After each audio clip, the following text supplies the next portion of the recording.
Sir ఇప్పుడు చూసుకుంటే చంద్రబాబు గారు మళ్ళీ ముఖ్యమంత్రి అయిన తర్వాత అమరావతి రాజధాని నిర్మాణం పనులు వేగవంతమయ్యాయి. గతంలో రాజధాని కట్టమంటే రాజధాని లేకుండా మూడు ముక్కలు రాజధాని కాలయాపన చేశారు. ఇప్పుడు మళ్ళీ చంద్రబాబు గారు వచ్చి 15,000 కోట్ల రూపాయల నిధులు తీసుకొచ్చి మళ్ళీ అమరావతి పనులు పునఃప్రారంభించి ఆంధ్ర రాష్ట్రానికి రాజధాని ఏర్పాట్లు ప్రారంభించారు. ఎలా అనిపిస్తుంది ఇప్పుడు? పరిపాలన రాష్ట్ర ముఖ్యమంత్రిగా ప్రమాణ స్వీకారం చేయకముందే 48 గంటల ముందే 24 గంటలు 48 గంటల ముందే పరిపాలన స్టార్ట్ అయిపోయింది అక్కడ రాజధానిలో.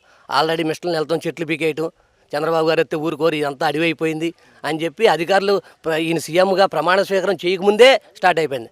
ఆల్రెడీ పరిపాలన కూడా వేగవంతం అవుతుంది. రాజధాని కూడా చాలా స్పీడ్గా ఉంటుంది. లోకేష్ బాబు గారు అమెరికాలో ఉన్నారు, ఆయన కూడా వచ్చేస్తున్నారు. వచ్చిన కానీ కొన్ని సంస్థలు కూడా వస్తాయి. ఆల్రెడీ 2-3 సంస్థలు కూడా వచ్చేసినాయి. మా ఎంపీ గారు ఉన్నారు, ఎంపీ గారు కూడా ఇక్కడ ఏదో సంస్థ ఏర్పాటు చేస్తున్నారు. మా ఎంపీ గారు పరిపాలన వేగవంతంగా ఉంటుందండి, దాంట్లో ఇంకా అసలు డౌట్ లేదు. అన్ని పరిపాలన రాజధాని కానీ ఇది కానీ అన్నీ ఆయనే చూసుకుంటారు. చంద్రబాబు గారు, పవన్ కళ్యాణ్ గారు ఉన్నారు. పరిపాలన స్పీడ్గా ఉంటుంది, దాంట్లో డౌట్ లేదు. సార్ ఇప్పుడు చూసుకుంటే గ్రామాల్లో గ్రామ సమస్యలు తెలుసుకోవడం కోసం గ్రామ సభలు ఏర్పాటు చేశారు. ఇప్పుడు ఆ గ్రామ సభల్లో ఎలా ఉంది పరిస్థితులు? సమస్యలన్నీ తీర్చే విధంగా అడుగులు ముందుకేస్తున్నారా ప్రభుత్వం వాళ్ళు? 5 సంవత్సరాల్లో ఏనాడు కూడా గ్రామ సభ అనేది పెట్టాల. మేము వచ్చి ఆల్రెడీ 3 నెలలు అవుతున్నాం. ఈ నెలలోనే మూడు గ్రామ సభలు పెట్టాం. గ్రామ సభలు మూడో నాలుగో పెట్టిస్తాం ఆల్రెడీ. పార్టీ మీటింగులు కూడా మేము బాగానే వేసుకుంటాం. గ్రామ సభలు పెట్టారు. మా సెక్రటరీ గారు కూడా అనుకూలంగానే ఉంది మాకు. గ్రామ సభలు బద్దాగా పెట్టిస్తుంది. గ్రామ సమస్యలు అన్నీ తెలుసుకుంటున్నాం. ప్రతిసారి కూడా కొన్ని సమస్యలు వచ్చి సమస్యల అధిష్టానం దృష్టికి వెళ్ళిపోయింది.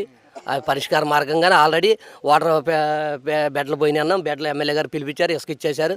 రోడ్లు కూడా ఆల్రెడీ ఇంకో 10-15 రోజులు రోడ్లు కూడా లైన్లు వస్తాయి, అన్నీ క్రమేపీ వస్తాయి. కాకపోతే కొంచెం ఇబ్బందులు ఉంది కాబట్టి కొంచెం టైం తీసుకుంది అంతే.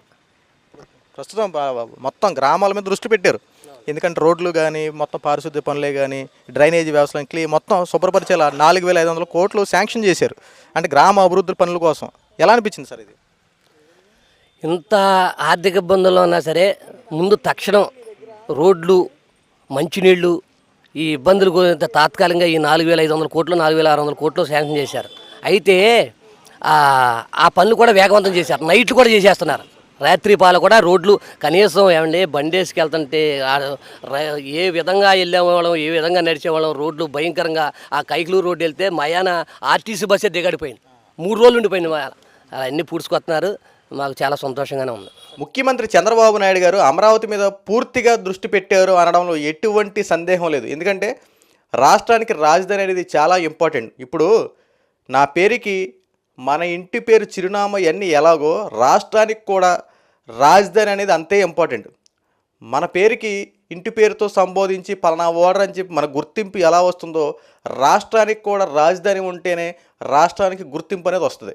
అయితే గతంలో జగన్మోహన్ రెడ్డి రాజధాని కట్టవయ్యి అంటే 3 రాజధానులు 3 ముక్కలు అంటూ కాలయాపన చేసి రాష్ట్రానికి రాజధాని అనేది లేదు. గతంలో చంద్రబాబు నాయుడు గారు అధికారంలో ఉన్నప్పుడు అమరావతి ప్రపోజల్ పెట్టారు. మనం రాజధాని అమరావతిని పెట్టుకుందాం, అది మీ అందరికీ అంగీకారమేనా అన్నప్పుడు అప్పుడు ముఖ్యమంత్రి చంద్రబాబు నాయుడు గారు, ప్రతిపక్షంలో జగన్మోహన్ రెడ్డి ఉన్నాడు. అప్పుడు జగన్మోహన్ రెడ్డి అమరావతి రాజధానికి కట్టడం కోసం మాకు ఎటువంటి సందేహాలు లేవు, మేము అంగీకరిస్తున్నాం, ఆమోదం తెలుపుతున్నాం. ఆల్రెడీ మన పార్లమెంట్లో కూడా బిల్లు పంపించారు. అక్కడ కూడా కేంద్రం కూడా మొత్తం రాజధాని అమరావతి ఫిక్స్ చేయడం కోసం అందరూ ఆమోదం తెలిపారు. ఇదంతా బాగానే ఉంది.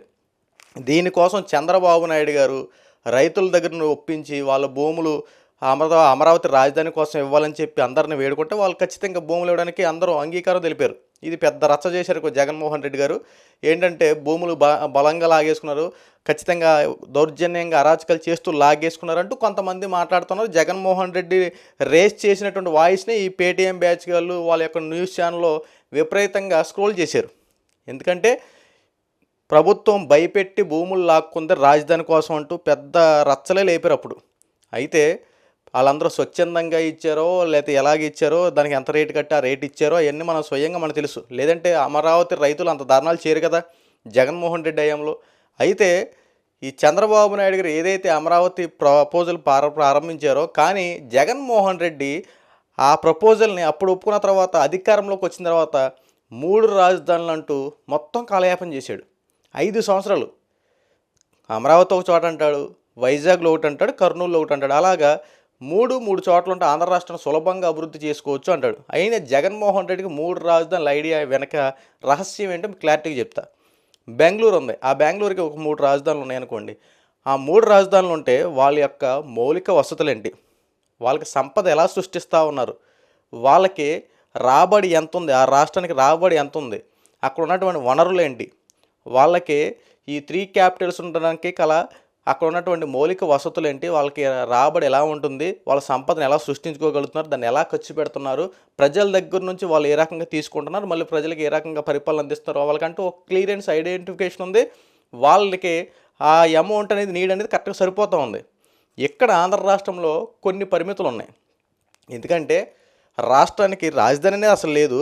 ఉన్న రాజధానిని పక్కన పడేశారు. 3 రాజధానులు పెట్టినటువంటి జగన్మోహన్ రెడ్డి ఇక్కడ కనీసం పథకాలు ఇచ్చుకుంటమే సరిపోయింది తప్ప ఇక్కడ సంపదను సృష్టించడం కోసం జగన్మోహన్ రెడ్డి చేసింది ఏమీ లేదు. ఇక్కడ రూపాయి ఎలా వస్తుంది? ఇక్కడ పెట్టుబడులు మనకి ఏమున్నాయి? ఇక్కడ మనకి మౌలిక వసతులు ఏమున్నాయి? మనకి రాష్ట్రంలో మనకి సంపద సృష్టించుకోవాలంటే ఇక్కడ ఏమున్నాయి? ఇలాంటి ఎంక్వైరీలు ఏమీ చేయలే. ఏదో పేరుకి మాత్రం పెట్టేసాడు అంత అక్కడ ఒకటి ఉండాలి. పలానా వాళ్ళు పెట్టారు, మనం కూడా పెట్టుకోవాలి, ఇంకా అవసరమైతే 4-5 పెట్టుకోవాలని చెప్పి ఈ వెర్షన్లో ఆలోచించాడు తప్ప కనీసం ఇక్కడ ఉన్నటువంటి మనకు సంపదను ఎలా సృష్టించుకోగలుగుతాం, మనకున్నటువంటి రాబడికి సంబంధించిన విధానాలు ఏమున్నాయి, ఇక్కడ యువకుల యొక్క పాపులారిటీ ఎంత, వాళ్ళు ఏ రకంగా జాబులు చేస్తూ ఉన్నారు, ఇక్కడ ఎటువంటి సెక్టార్లు ఉన్నాయి, ఇలాంటి కనీసం పట్టించుకున్న విధానం ఏమీ లేదు. అంటే ఎక్కడో ఏదో పెట్టారు, ఇక్కడ కూడా పెట్టాలని చెప్పి ఒకే ఒక కారణం తప్ప పర్టికులర్గా దీని గురించి పీహెచ్డీలు చేయలేదు, రకరకాలు చేసి ఏదో ఇక్కడ చేసేయాలన్న ఉద్దేశం ఏమీ లేదు. ఒక్క కారణం అంతే, ఎక్కడో ఏదో పెట్టారు, మనం కూడా ఇక్కడ 3 రాజధానులు అవలంబించాలని ఒకే ఉద్దేశం. అయితే ఆ 3 రాజధానుల ప్లాన్ మాత్రం కొంత కూడా ఎగ్జిక్యూటివ్ చేసింది లేదు. కనీసం దాన్ని మాటల వరకే పరిమితమైంది, కనీసం చేసిన విధానం లేదు. అలా అమరావతి కుంటుపడిపోయింది. మొత్తం అమరావతి కుంటుపడిపోయింది, రాజధాని అనేది కూడా కుంటుపడిపోయింది. మళ్ళీ చంద్రబాబు నాయుడు గారు ముఖ్యమంత్రి అయిన తర్వాత మళ్ళీ అమరావతిని పునఃప్రారంభించారు. ఇప్పుడు అమరావతి రాజధాని నిర్మాణం కోసం 15,000 కోట్ల రూపాయలు నిధులు తీసుకొచ్చారు కేంద్రం దగ్గర నుంచి. చంద్రబాబు నాయుడు గారు ముఖ్యమంత్రి అయిన తర్వాత ఈ 15,000 కోట్ల రూపాయలు అమరావతి రాజధాని నిర్మాణం కోసం ఇస్తే దీని మీద కూడా జగన్మోహన్ రెడ్డి బురద జల్లే రాజకీయాలు చేయడం విశ్వ ప్రయత్నాలు చేశాడు. 1,500 కోట్లు కేంద్రం ఇచ్చింది, రుణంగా ఇచ్చింది. అయితే ఇక్కడ వీళ్ళనే మాట, జగన్మోహన్ రెడ్డి అండ్ బ్యాచ్ అనే మాట ఏంటంటే తిరిగి అప్పు కట్టాలి కదా, ఈ 15,000 కోట్లు ఊరినే ఇవ్వలేదు, మళ్ళీ తిరిగి కట్టాలి కదా, ఇది పెద్ద భారమే కదా, ఈ మాత్రం దానికి అవసరమా అన్నట్టు మాట్లాడారు. ఇప్పుడు ఆ కేంద్రానికి సంబంధించినటువంటి ఫైనాన్స్ మినిస్టర్ నిర్మలా సీతారామన్ గారు ఒక ప్రెస్ మీట్లో మాట్లాడింది ఏంటంటే, రాష్ట్రానికి మేము 15,000 కోట్ల రుణం ఇస్తున్నాం, అది రాష్ట్ర ప్రభుత్వం కట్టాల్సిన పని లేదు, ఆ అప్పు అంతా కేంద్రమే భరిస్తుంది, మీరు ఏపీకి సంబంధించినటువంటి రాజధానిని చక్కగా అభివృద్ధి చేసుకోండి, ఇంకా కావాలంటే మీకు నిధులు విడుదల చేస్తాం, ఎక్కడ రాజీ పడొద్దు అంటూ సెన్సేషనల్ ప్రెస్ మీట్ రిలీజ్ చేశారు. అప్పుడు ఈ పేటీఎం బ్యాచ్ ఇలాంటి వాళ్ళు రాతలు ఆపారు. తర్వాత ఇదే చంద్రబాబు నాయుడు గారు అమరావతి రాజధానిలోనే రైల్వే లైన్ ఏర్పాటు చేయడానికి రంగం సిద్ధం చేశారు. సుమారు 4,500 కోట్ల రూపాయలకు సంబంధించిన ఒక విలువైన ప్రాజెక్టు అక్కడ చేయడం కోసం శ్రీకారం చుట్టారు. రైల్వే లైన్ అంటే మామూలు విషయం కాదు.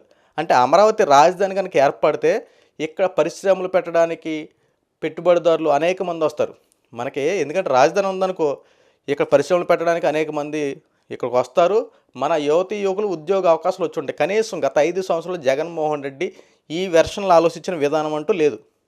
అమరావతి రాజధాని ఎందుకు అన్నట్టు కాలయాపన చేశాడు తప్ప, రాజధాని లేకపోవడం వల్ల మనం ఎన్ని ఇబ్బందులు పడుతున్నాం, ఎన్ని రకాలుగా మనం నష్టపోతూ ఉన్నాం. ఒక ముఖ్యమంత్రి స్థాయిలో మీరు సంపాదించి మీరు ప్రజలకు చేసేది ఏమంటే ఆ వెర్షన్లు వేరు. కానీ కింద స్థాయి బడుగు బలహీన వర్గాల వారికి ఒక ఉద్యోగం సంపాదించాలన్నా, ఒక ఫ్యాక్టరీలో జాయిన్ అవ్వాలన్నా, ఇక్కడ ఫ్యాక్టరీలు అయ్యి పెట్టుబడిదారులు లేరు, కనీసం ఎక్కడ ఏమున్నాయి, ఇక్కడ ఏమి లేకే కదా హైదరాబాదు వాళ్ళకి నచ్చినటువంటి నెల్లూరు రకరకాల ప్లేసులకు వెళ్ళిపోయి ఉద్యోగాలు చేసుకునేది. ఇక్కడే కనుక రాజధాని కనుక ఏర్పడతాయి, ఇక్కడ పరిశ్రమలు ఏర్పడతాయి, కనీసం లేబర్ వర్క్ దగ్గర నుండి దాంట్లో టెక్నీషియన్లు రకరకాల వారికి ఇక్కడ ఉపాధి అవకాశాలు వస్తాయి కదా, మన యువత ఇక్కడే ఉంటారు కదా. కనీసం ఇలాంటి ఆలోచనలు ఏమండి. ఎందుకంటే జగన్మోహన్ రెడ్డి వెర్షన్ అంతా వేరంతే, పట్టించుకున్న విధానం అయితే ఏమీ లేదు. అమరావతి రాజధానికి ఇప్పుడు పనులు ప్రారంభించిన తర్వాత రాజధాని ఏర్పడద్దంటూ ఒక అవగాహన ఉంది. నారా లోకేష్ గారు అమెరికా వెళ్ళి పెట్టుబడిదారులను ఆహ్వానించడం, పరిశ్రమల కోసం వేగవంతం చేయడం, ఆ వెర్షన్లో ఆయన ఉన్నారు. అమరావతి రాజధాని నిర్మాణం పునఃప్రారంభించి దాని యొక్క పనులు మొత్తం అమరావతి గతంలో ఎలా ఉందంటే జగన్మోహన్ రెడ్డి హయాంలో ఒక అడవలాగా తయారు చేశాడు. కేవలం ఆ జంగిల్ అంతా క్లియర్ చేయడానికి 35 కోట్ల రూపాయలు ఖర్చు అయింది. ఆ జంగిల్ మొత్తం అడవుల్లా పేరిపోయిన కొండ శిలవలు కొన్ని వచ్చేసినాయి అంట. తర్వాత ఆ బిల్డింగ్లన్నీ రీమోడలింగ్ చేయడానికి కనీసం 35 కోట్లు ఖర్చు అయింది. ఎవరి సొమ్ము? ప్రజా సొమ్మే కదా దుర్వినియోగం అవడం. ఇలాంటి జగన్మోహన్ రెడ్డి గతంలో ఏం చేసావయ్యా నువ్వు? రాజధాని కనుక ఏర్పడితే ఎంతమందికి ఈ రోజున భవిష్యత్తులో ఉండేది? ఇలాంటి చేసే వాళ్ళ మీద బురద జల్లడం. ఇప్పటికైనా మానవయ్య జగన్మోహన్ రెడ్డి, నువ్వు చేయవు, చేసేవాళ్ళని చేయలేవు. రాజధాని ఏర్పడితే ఆంధ్రులందరికీ ఈ రోజున ఉద్యోగ అవకాశాలు వస్తాయి, మనకు అభివృద్ధి చెందుతామని చెప్పి ఒక నమ్మకం ఉండదు. దయచేసి ఆంధ్ర రాష్ట్రానికి రాజధాని కట్టనేవయ్యా జగన్మోహన్ రెడ్డి. దీనికి ఎటువంటి అడ్డంకులు చెప్పకు.